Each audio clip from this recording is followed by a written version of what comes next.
Hello and welcome to another booktube video from me, Lauren, from Lauren and the Books. I hope you're all doing very, very well today. Today's video, book haul of books and book haul of books that have been got from the library. So a bit of a book and a library haul today, which is very, very exciting. Also exciting is that part of this video is sponsored by the kind and wonderful people at Serious Readers. I've worked with them before on over Christmas last year, and they make amazing reading lights that I will go into a bit more detail about a bit later on in the video. So shall we kick off? Let's kick off with the library book. So I went to the library yesterday and picked up 3 reservations that I had, and I've already started one of them. The one I've started is this book. This is Johannes Radebey's memoir. This is Jojo, Finally Home. If you are in the UK, you may well be aware of Johannes, who is a professional dancer on Strictly Come Dancing. Johannes's background is that he is from South Africa, a small township in South Africa, and he is a openly gay black male, as you can see, which was something that wasn't really, his type of person wasn't really around when he was growing up. And the fact that he's got so into dancing, that's quite an unusual thing to get into from where he was from. So I'm that far so far. So he's just started learning how to dance, and is competing in these tournaments and things like that. I enjoyed, he's talking about one of the tournaments he's gone to, and he's like, you just sort of turn up at the tournament, you also take like a pillow with you, because when you've all finished competing for the day, because everything's so far away, you literally, they're just like, right, clear the dance floor then, and they're always concrete. So he says his knees are absolutely ruined because of these concrete floors he used to compete on, and everyone just sleeps on the floor in the hall, and then everyone drives home the next day. So yeah, I'm very much enjoying it, as is always the way. There's lots of like lovely photography of Johannes's life, and in particular, this was my favourite period of his and Johannes. I've only just read John Waite's autobiography, who took part in Strictly and was paired with Johannes. So yeah, I'm enjoying it, and if you're a Strictly fan, I think you'd really like this. And then I've got 2 that I haven't read. So The Fraud by Zadie Smith. Zadie Smith's books, I've read many of them over the years and always enjoyed them. White Teeth, very enjoyable. On Beauty, I've lovely memories of that because my nan bought that book for me.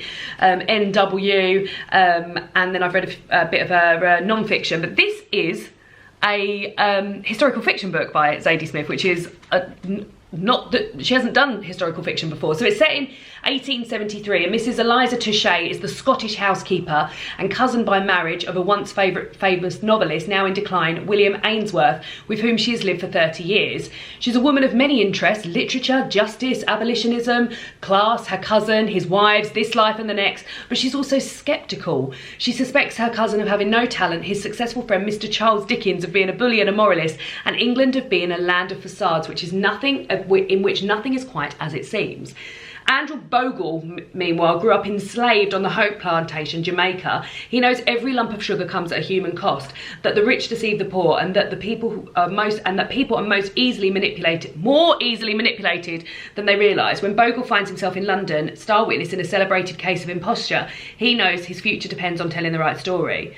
So this is covering the Tichborne trial, which captivates Mrs. Touchet and all of England. Is Sir Robert Tichborne really who he says he is, or is he a fraud?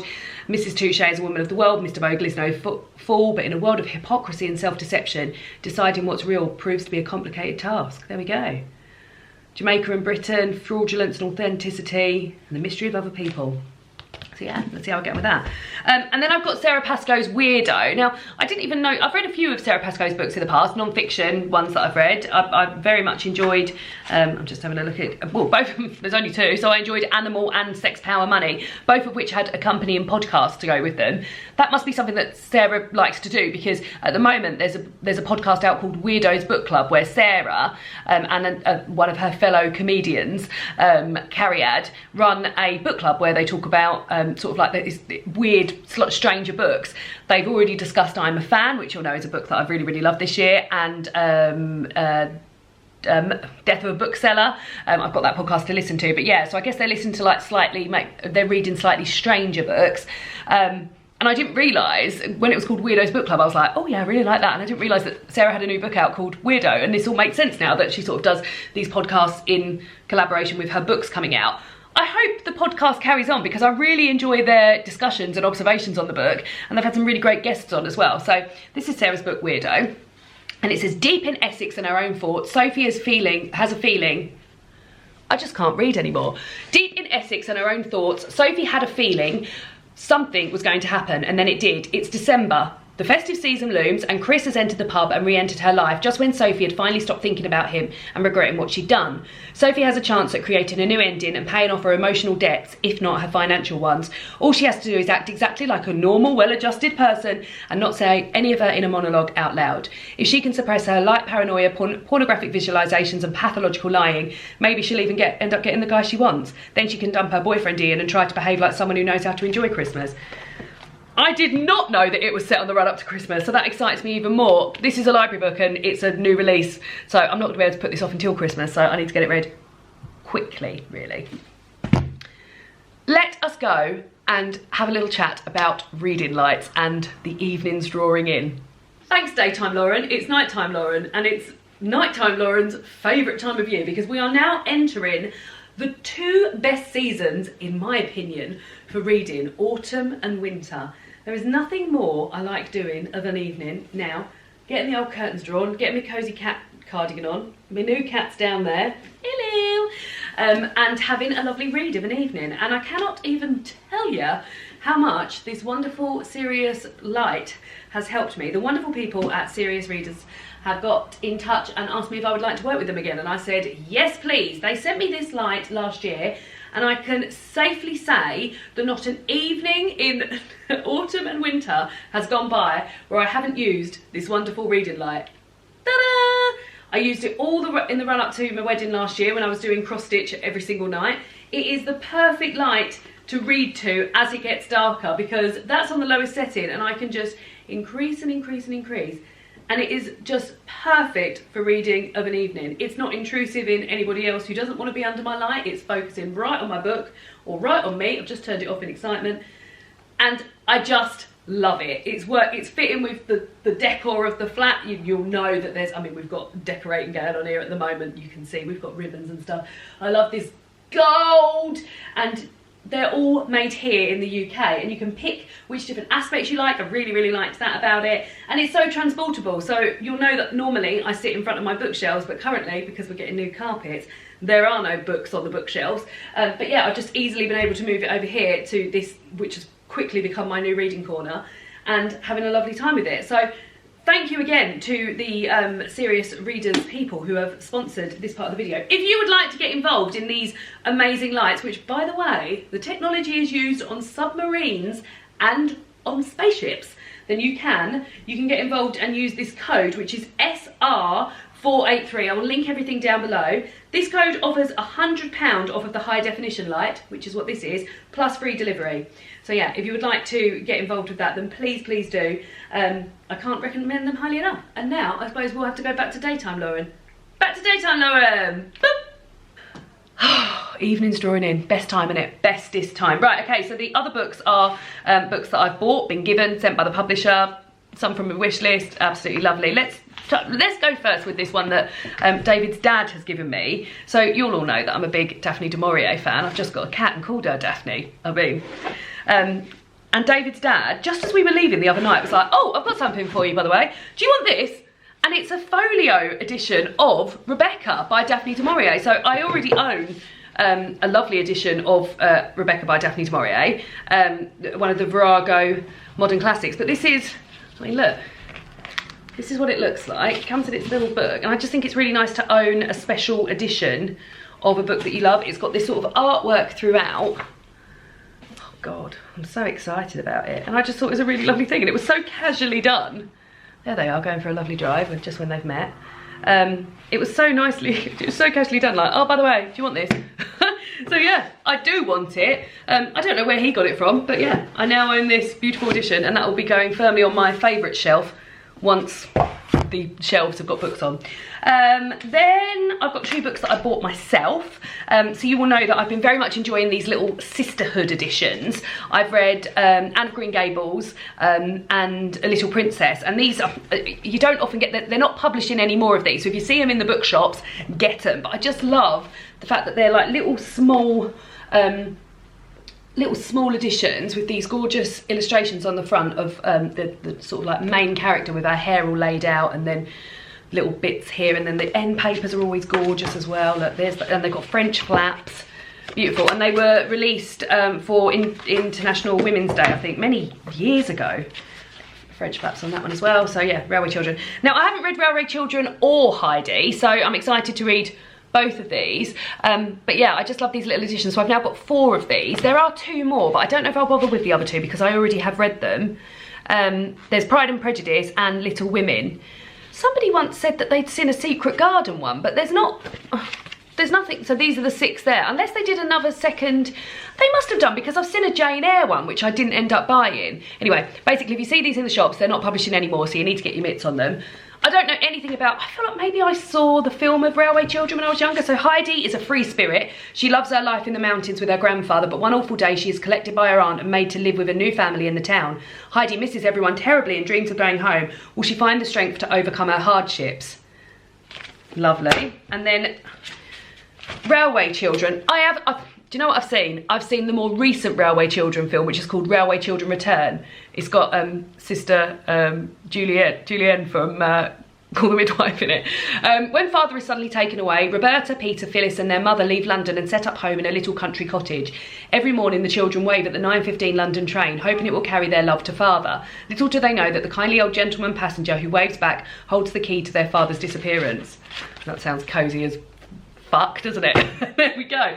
And then I've got a little Christmassy thing. So I think what is in here, based on what this says here, so this says welcome to the Nightmare Christmas holiday.